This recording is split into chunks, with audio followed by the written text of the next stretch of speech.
विकासशील देशों की श्रेणी में भारत का मुख्य स्थान है। किसी भी देश के विकास में वहां के शिक्षा तंत्र की अहम भूमिका होती है। 125 करोड़ की विशाल आबादी वाले इस देश में रजिस्टर्ड स्कूलों की संख्या लगभग 15 लाख है, जिसके 25 करोड़ छात्रों के भविष्य के निर्माण का दायित्व 65 लाख शिक्षकों के ऊपर है। किसी भी विद्यालय के विद्यार्थी, शिक्षक, अभिभावक तथा प्रबंध तंत्र अभिन्न अंग होते हैं, जिसमें सबसे महत्वपूर्ण भूमिका शिक्षक की होती है। लेकिन क्या शिक्षक अपने उत्तरदायित्व सही से निभा पा रहे हैं? इस विषय को विस्तार से जानने के लिए हम चलते हैं सरस्वती ज्ञान मंदिर। सरस्वती ज्ञान मंदिर उत्तर प्रदेश माध्यमिक बोर्ड से मान्यता प्राप्त कक्षा 6 से 12वीं तक का एक विद्यालय है। यहाँ 1200 विद्यार्थी अध्ययन करते हैं, जिनको शिक्षा देने का दायित्व यहाँ के 50 शिक्षकों के ऊपर है।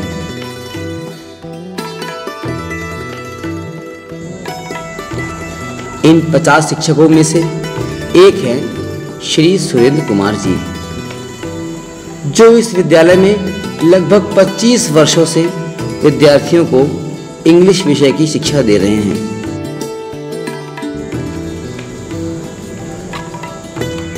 श्री सुरेंद्र कुमार जी का दिन प्रातः 7 बजे शुरू होता है। जब यह घर से विद्यालय जाने के लिए निकलते हैं,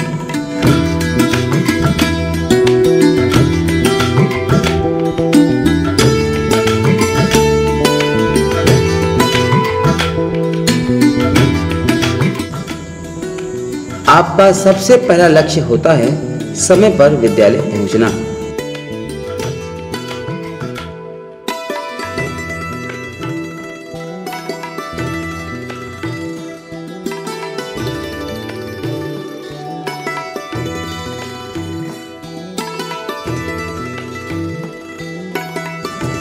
जिसके पश्चात शुरू होती है शैक्षणिक एवं अशैक्षणिक कार्यों की एक लंबी श्रृंखला।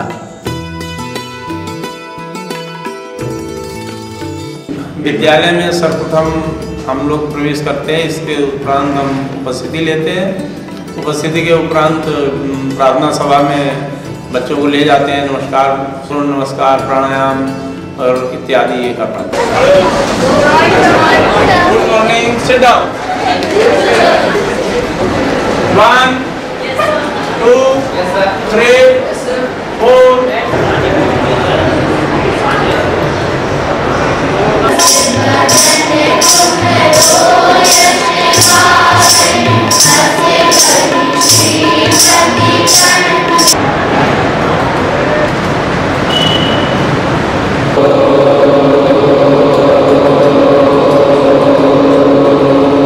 7 बेलों का शिक्षण कार्य हम करते हैं।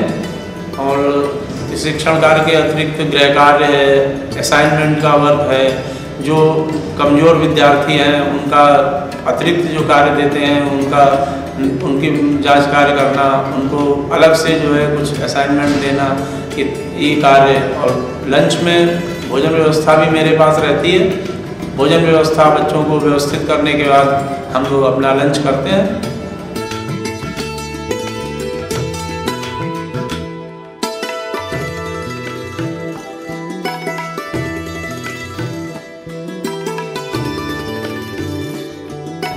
शिक्षण कार्य के अतिरिक्त जो हम लोग कार्य करते हैं उसमें जो उपस्थिति रजिस्टर का जो पूर्ण करना है वो बहुत ही कठिन है, बहुत ही जटिल कार्य है। हम लोग जब उपस्थिति पूरे महीने की हो जाती है तो जब उसको पूरा लिखते हैं तो पीछे की जो अद्यावधियाँ हैं उनको लिखना पड़ता है। जो अवकाश बच्चे लेते हैं उनको लिखना पड़ता है। जो अनुपस्थित रहते हैं वो लिखना पड़ता है। उसमें बहुत ही जो है ध्यान रखना पड़ता है और अक्सर उसमें त्रुटियां होने की संभावना रहती है। और जब हम पूरा मिला लेते हैं और पूरा अध्यापकों का जोड़ करते हैं और जब वो नहीं मिल पाता है तो हम लोगों को बड़ी परेशानी होती है। फिर हम लोग फिर एक तरफ से पूरा जो है उसको नोट करते हैं, देखते हैं। तो ये जो है बड़ा ही जटिल कार्य है उपस्थिति रजिस्टर पूर्ण करना। जब परीक्षा हो जाती है, परीक्षा होने के बाद सबसे बड़ा काम होता है मूल्यांकन का। मूल्यांकन करते समय हम लोगों पर दोहरा दबाव रहता है। हम लोगों को क्लासेस भी अटेंड करने पड़ते हैं और मूल्यांकन भी करना पड़ता है। उसमें भी जो समय की जो बाइंडिंग है वो बहुत ही मतलब परेशान करने वाली है, क्यों हमें उतने समय में 3 दिन में 2 दिन में हम लोग को जांच के देना ही होता है। आज पेपर हुआ है तो 3 दिन के अंदर अंदर हमें वो जो है जांच कर देना है। और इसके अतिरिक्त फिर हम लोग जो अंक पत्र चढ़ाते हैं उसमें भी त्रुटियां हो जाती हैं। जो तैयार किया है उसमें भी जो है शुद्धिकरण करना पड़ता है। जब सभी अंक पत्र प्राप्त हो जाते हैं तो विशेषकर कक्षाचार्य जो होता है उस पर बहुत दबाव होता है। उसे उसका जो है टैबलेशन शीट तैयार करनी होती है। कक्षा से प्रारंभ करके जो हमारा मूल्यांकन का कार्य और जो टैबलेशन निर्माण और जो हम प्रगति पुस्तिका तैयार करते हैं, इसमें लगभग हमें 5 दिन लगते हैं। तो इस प्रकार 2 मासिक परीक्षाएं हैं तो 10 दिन इसमें लग गए। और अर्धवार्षिक जो परीक्षाएं हैं, अर्धवार्षिक परीक्षाओं में 8 दिन का समय जो है लग जाता है। तो इस प्रकार से 18 दिन हो जाते हैं। वार्षिक परीक्षा में थोड़ा ज़्यादा होता है क्योंकि उसमें दूसरे का भी जो है हम लोग सहायक बना दिए जाते हैं। तो सहायक बनाने में उनका टैबलेशन चेक करना है, उनका पूरा जो है परीक्षा परिणाम को रिव्यू करना होता है। तो उसमें लगभग 10 से 12 दिन जो है पूरे लग जाते हैं। इस प्रकार टोटल ये 1 महीना जो है एडमिनिस्ट्रेटिव इस वर्क में जो है लग जाता है। ये काम जो है बहुत ही कठिन है और बहुत ही समस्यापूर्वक है। और यहाँ जब वो नहीं हो पाता है तो हम लोगों को घर में काम जो है ले जाना पड़ता है कि वो अपना ले जाएं, घर जो है वहाँ पर बनाए जा करके जो है। और घर के भी कार्य होते हैं, घर में भी जो है अपने व्यक्तिगत कार्य हैं, तो उन कार्यों पर भी बड़ा जो है आपस में घर में भी कभी कभी तनाव उत्पन्न हो जाता है। परीक्षाओं का इतना ज़्यादा कार्यभार शिक्षकों के ऊपर क्यों पड़ता है? इसके लिए हमें यहाँ के शिक्षा प्रणाली को समझना जरूरी है। आइए जानते हैं श्री आदित्य जी से, जो यहाँ के परीक्षा विभाग के प्रमुख हैं। विद्यालय में 4 प्रकार की 4 समय में परीक्षाएं अलग अलग होती हैं। प्रथम मासिक परीक्षा, द्वितीय मासिक परीक्षा, अर्धवार्षिक परीक्षा और वार्षिक परीक्षा। प्रथम मासिक परीक्षाएं और द्वितीय मासिक परीक्षाओं का जो एवरेज होता है वो अर्धवार्षिक परीक्षा के साथ में सम्मिलित किया जाता है उसको। और जो वार्षिक परीक्षा होती है, वार्षिक परीक्षा पूरी एक उस पर संपन्न होती है। लेकिन जो मासिक परीक्षाएं होती हैं उनमें हम लोगों के पास में जो टारगेट्स होता है वो समय बहुत कम होता है, टीचर के पास बर्डन भी बहुत होता है और हम लोगों को काम भी एक निश्चित टाइम तक करना होता है। तो उसमें क्या होता है कि जब टीचर के पास में बर्डन कम होता है और उसके पास टारगेट्स होते हैं तो वो मैनुअली जो वर्क करते हैं उसमें प्रॉब्लम आती है और बहुत ज़्यादा प्रॉब्लम आती है हम लोगों को मार्क्स चढ़ाने में, या जो कॉपी पे मार्क्स चढ़े होते थे वो जो स्लिप पे चढ़े होते थे उसमें टोटलिंग में बहुत सारी समस्या आती थी। कोई स्लिप है जिसके अंदर पहले सारे एक रोल नंबर्स पूरे लिखने होते थे क्लास में। सपोज एक क्लास में हमारे यहाँ 60 या 70 बॉयज़ गर्ल्स हैं तो उनके सारे रोल नंबर्स लिखने होते थे। फिर वो नंबर्स डिजिट में लिखने होते हैं और उसके बाद में फिर उसको मैनुअल वर्ड इन वर्ड्स मतलब लिखे जाते थे। तो ये बहुत ज़्यादा ऐसा होता था कि जैसे कोई लिख रहा है, रोल नंबर्स लिख रहा है, फिर उसके नंबर मिसमैच हो जाते थे क्योंकि वर्डन ज़्यादा होता था। मैनुअल स्लिप बनाने के लिए एक टीचर को कम से कम 2 घंटे का समय लगता था। जो हमारी टैबलेशन है वो इस तरह की टैबलेशन बनी होती है। उस टैबलेशन में हम लोग पूरा जो टीचर्स हमारे कॉपी चेक करने के बाद जो क्लास टीचर्स होते थे उनको हम लोग ये प्रोवाइड करा देते थे क्लास वाइज मैनुअल ये रोल स्लिप। तो उनसे ये सारे नंबर्स जो है इस तरह से इसमें बना हुआ है, वो नंबर्स वो अपने हाथ से बनाते हैं। मुझे लगता है कि कम से कम 10-10, 15-15 दिन लगते थे इस काम को ट्रैक करने के लिए, इस काम को कंप्लीट करने के लिए। जो अभी जो हमारी फर्स्ट मंथली और सेकेंड मंथली और हाफ ईयरली जो एग्जाम्स होते हैं उनमें मैं बात कर रहा हूँ। जब हमारा एनुअल जब डेटा जब कंप्लीट होता था, जब रिजल्ट हमारा बनता था तो उसमें तो हमें पूरा मंथ लग जाता था। इतना हमारा जो मैन पावर यूज़ होता था और टाइम यूज। यहाँ के अन्य विद्यालयों में भी शिक्षकों की यही समस्या है। तो हाई स्कूल तक है 6 पीरियड पढ़ाने पड़ते हैं सरकार द्वारा प्रेस्क्राइब्ड। लेक्चरर को 5 फीस। अगर वास्तविक में शिक्षक पढ़ाता है तो बहुत मेहनत का काम है, हमेशा उसको बोलना पड़ता है और ऐसा बोलना पड़ता है कि कहीं गलती न हो, कोई गलती की संभावना न रहे। छात्र विभिन्न प्रकार के प्रतिभाशाली छात्र रहते हैं, क्रॉस क्वेश्चन कर देते हैं, इसलिए शिक्षक को घर में भी पढ़ना पड़ता है और घर में पढ़ने के बाद में 6 पीरियड वहाँ पढ़ाना बहुत बड़ा काम है।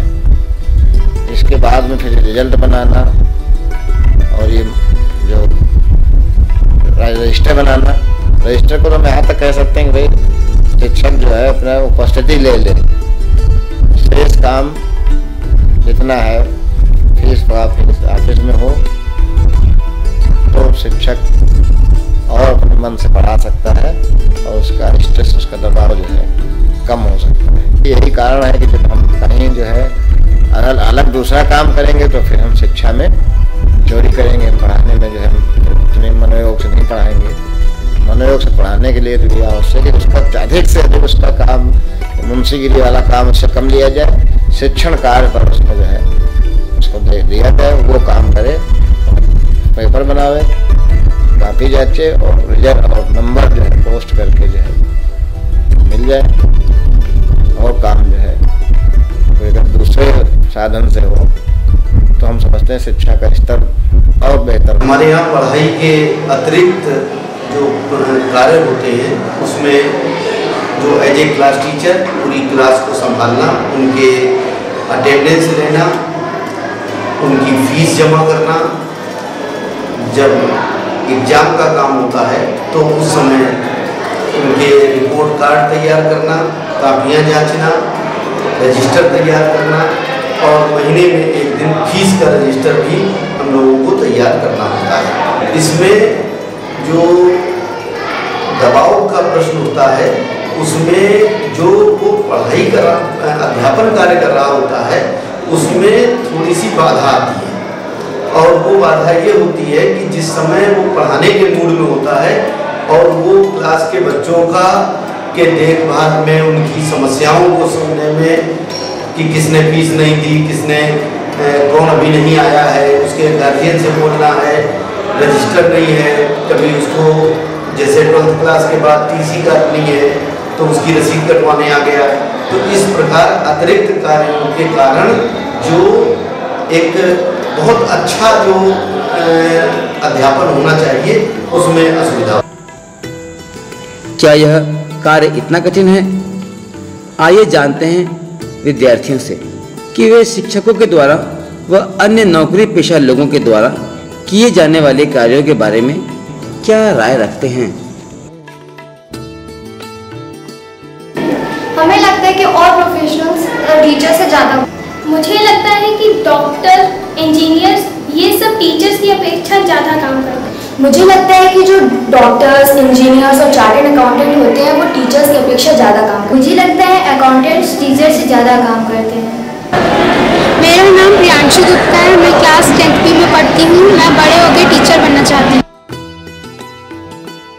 जब शिक्षकों ने विद्यार्थियों को शिक्षण के अतिरिक्त किए जाने वाले अपने कार्यों के बारे में विस्तार से जानकारी दी, उसके बाद उनके विचारों में आश्चर्यजनक रूप से परिवर्तन आया।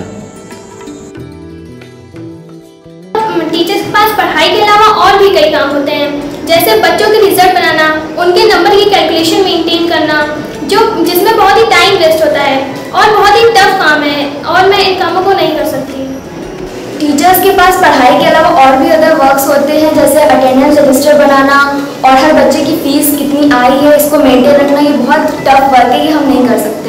हम टीचर्स पढ़ाने के अलावा ही बहुत सारा काम करते हैं, इसलिए मैं टीचर नहीं बनना चाहती। टीचर के ऊपर इतना होता है कि वो अपना काम नहीं कर पाते, इसलिए मैं टीचर नहीं बनना चाहती, डॉक्टर बनना चाहती। यहाँ के विद्यालय का प्रबंध तंत्र भी इन तथ्यों से अनजान नहीं है। सतत प्रयास द्वारा कंप्यूटर टेक्नोलॉजी के माध्यम से आखिर इन्होंने इस समस्या का हल खोज ही लिया। आइए देखते हैं इस नई कंप्यूटर टेक्नोलॉजी के आने के बाद यहाँ क्या परिवर्तन हुए हैं।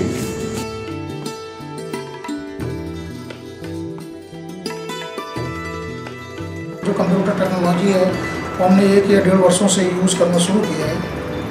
सबसे पहली बात यह है कि जो गलती होने की संभावना है वो 0% हो गई है, क्योंकि जो डेटा हम इनपुट कराएंगे तो जो उसका कैलकुलेशन है, जो उसका एक्यूरेशन है, वो सबसे पहले 100% एक्यूरेट आता है। जो अभी तक हम लोग जो मैनुअल वर्क करते थे या जो रिपोर्ट स्लिप बनाते थे, मैनुअल वर्क करते थे, उससे गलती होने की संभावना हमेशा बनी रहती थी और उसको हम लोग कई पॉइंट पर चेकआउट करते थे। लेकिन कंप्यूटर टेक्नोलॉजी का यूज़ करने के पश्चात हम लोगों ने ये देखा कि प्रैक्टिकली हम लोगों ने उसको ट्रैक किया कि जो हम लोग डेटा इनपुट कराते हैं और जो इंस्ट्रक्शंस दिए हुए हैं उसके अकॉर्डिंग जो हमारा रिजल्ट है, जो आउटपुट है, वो 100% एक्यूरेट आता है। तो जो हमारी रिक्वायरमेंट थी वो 100% हमारी कंप्यूटर टेक्नोलॉजी का यूज़ करने से हमारी 100% रिक्वायरमेंट्स कंप्लीट हो रही है। मुझे लगता है कि कॉपी चेक करने के बाद में सिर्फ हम लोग नंबर्स को इनपुट कराने में मुश्किल से 5 या 7 मिनट जो है एक क्लास को नंबर कराने में लगता है, इनपुट कराने में। इसके बाद मेरे जितने भी प्रकार के रिपोर्ट्स जो हम लोग मैनुअल बनाते थे, टैबुलेशन बनाते थे, जो मार्कशीट बनाते थे, जो उससे रिलेटेड जितनी भी हमको रिजल्ट्स ट्रैक करने होते थे, वो सारी हमारे इसके अंदर रिपोर्ट्स जनरेट हो जाती हैं ऑटोमेटिक। हम कहीं से भी कभी भी किसी भी चीज़ को हम लोग ट्रैक कर सकते। सारा जो वर्क होता था वो 10 to 15 डेज का होता था और जब एनुअल रिपोर्ट जब बनती थी तो वहाँ पर मंथ पूरा लग जाता था। आज मैं देखता हूँ कि जब से मैंने हमने कंप्यूटर टेक्नोलॉजी यूज़ किया है तो सिर्फ और सिर्फ डेटा इनपुट कराना है और उसके अंदर 2 या 3 दिन हार्डली सारा डेटा हमारा पूरा कंप्लीट हो जाता है। तो इस तरह से पूरा मंथ हमारे लिए बच रहा है। जो हमारा जो टीचर्स वो पूरा खाली हो रहा है, वो अपने स्टडी करके अपने को अपडेट कर सकता है, जो उसके प्लान्स हैं वो अपने कर सकता है, जो बच्चों की हित के लिए हैं, और अपनी पढ़ाई का ध्यान रख सकता है, बच्चों को कर सकता है।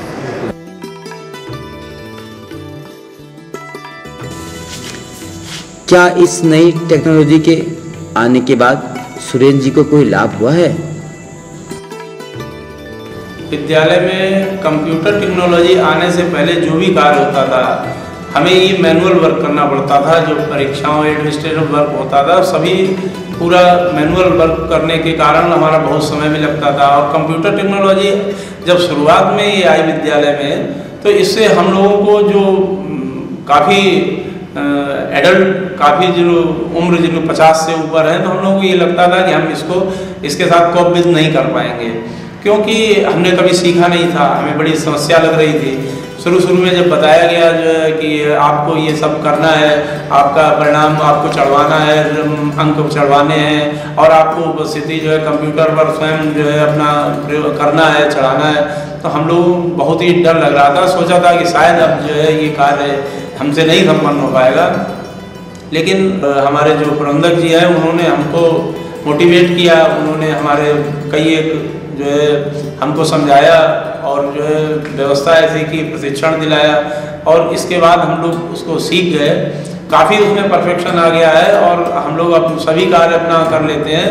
जो परीक्षाओं का कार्य है, जो एडमिनिस्ट्रेटिव वर्क, वो अब सभी जो है कंप्यूटर के माध्यम से होने से हम लोगों का वर्कलोड कम हो गया है। इस वजह से विद्यार्थियों पर जो ध्यान है हम लोग ज़्यादा केंद्रित कर पाने लगे हैं, क्योंकि हमारा जो कंप्यूटर टेक्नोलॉजी आने से वर्कलोड कम होने से हमारा पूरा फोकस पढ़ाई पर रहता है और उससे विद्यार्थियों को बड़ा ही लाभ हुआ है। घर में भी जो है जो अब घर वाले भी प्रसन्न रहते हैं कि अब जो है विद्यालय का कार्य नहीं है कि अब ये कर रहे हैं, बैठे टैबलेशन कर रहे हैं, ये कर रहे हैं। कभी कभी तो हमें बच्चों की भी सहायता लेनी पड़ती थी, इवन देन घर में भी उनसे कहते कि भाई मार्क्स बोल दो, बड़ी दिक्कत होती थी। लेकिन अब जो है ये सब में बड़ी ही राहत है और ये अच्छी बात है, जिससे बड़ा ही लाभ हुआ है।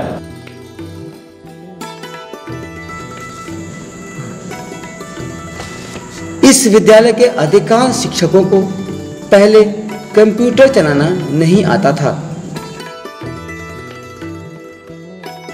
आइए जानते हैं यहाँ के प्रधानाचार्य श्री चंद्र प्रकाश गुप्ता जी से कि किस प्रकार उन्होंने अपने शिक्षकों को इस नई टेक्नोलॉजी के लिए प्रोत्साहित किया।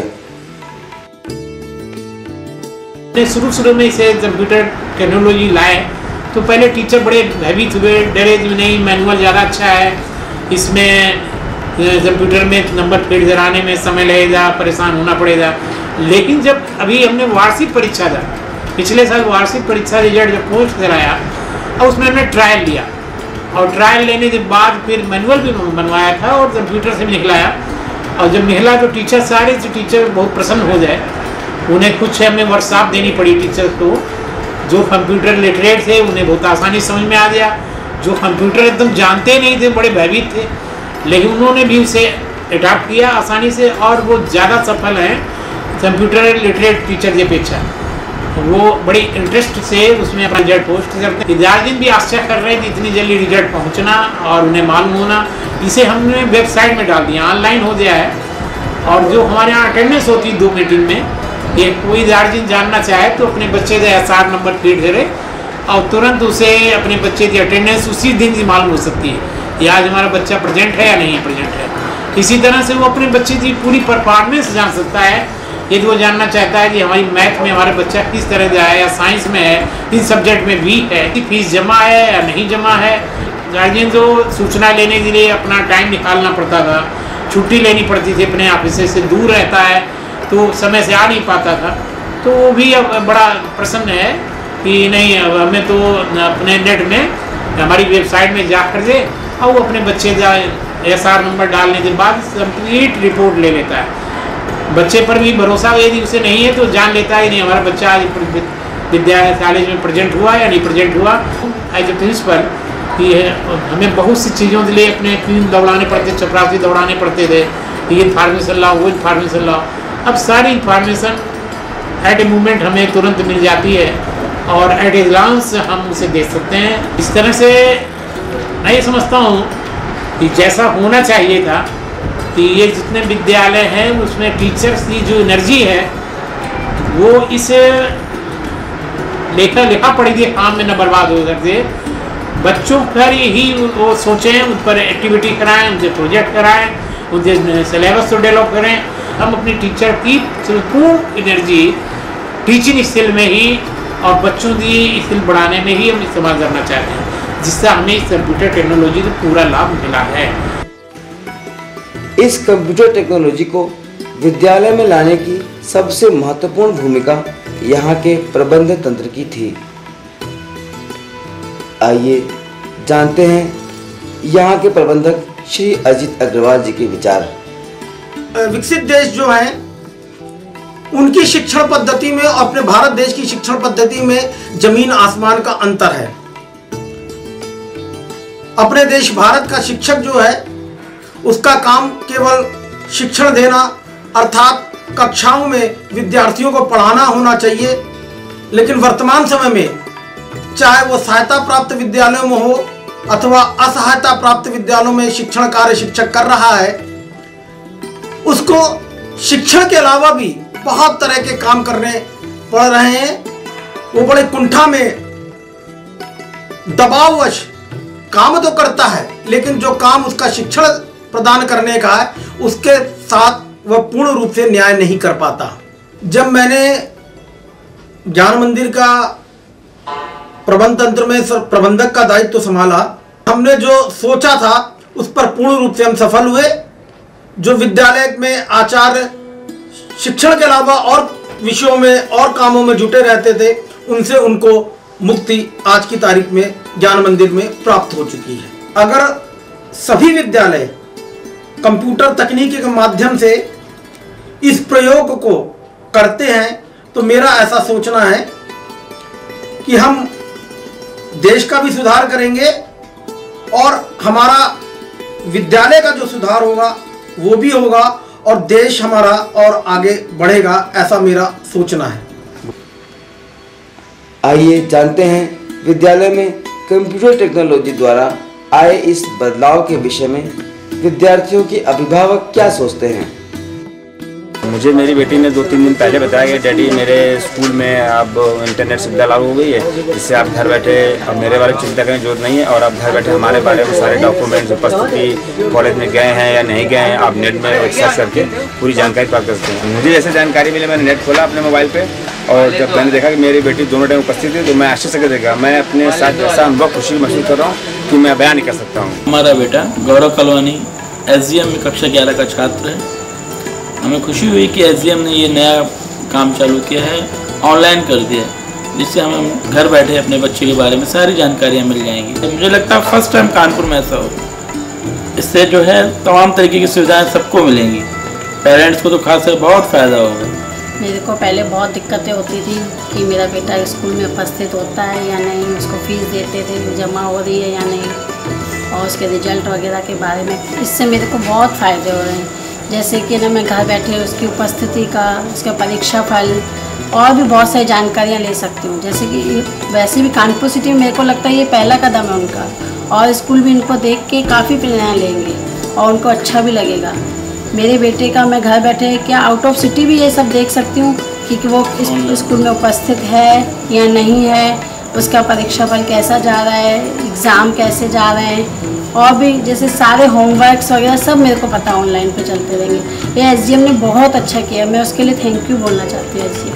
कंप्यूटर का जो हमको यहाँ पे सिस्टम दिखाया गया उससे हम काफ़ी प्रभावित हैं, और शिक्षक इस प्रणाली के माध्यम से जो शिक्षकों पे जो सबसे बड़ा बोझ होता था, मतलब रजिस्टर मेंटेन करना और भी तमाम प्रकार की सुविधाएं होती थी उनको, तो इससे उनका समय बचेगा, और समय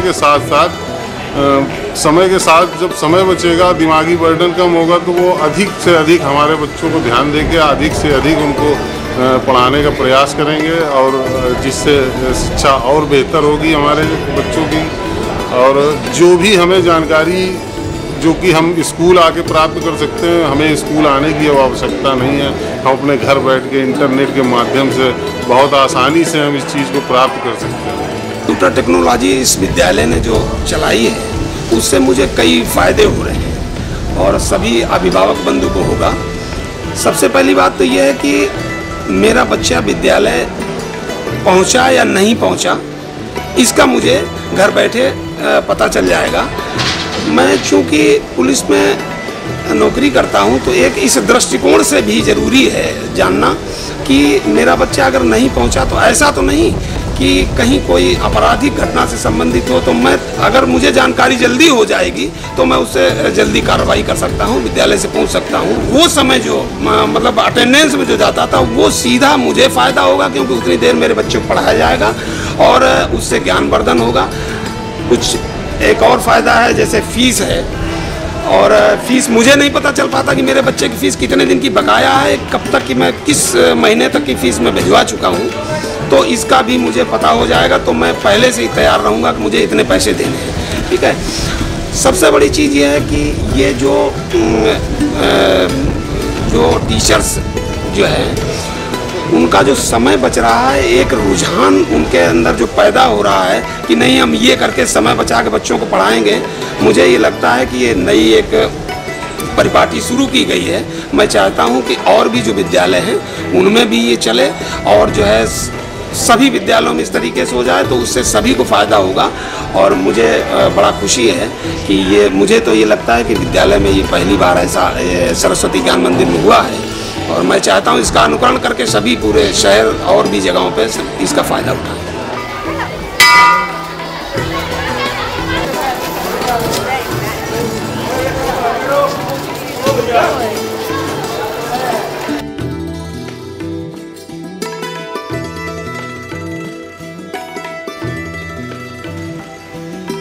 सुरेंद्र जी का एक और व्यस्त दिन समाप्त हुआ, परंतु हम आशा करते हैं कि शिक्षा तंत्र के आधुनिकीकरण के इन सफल प्रयासों द्वारा विकासशील देशों के विकसित देशों में परिवर्तन की यह यात्रा निरंतर जारी रहेगी।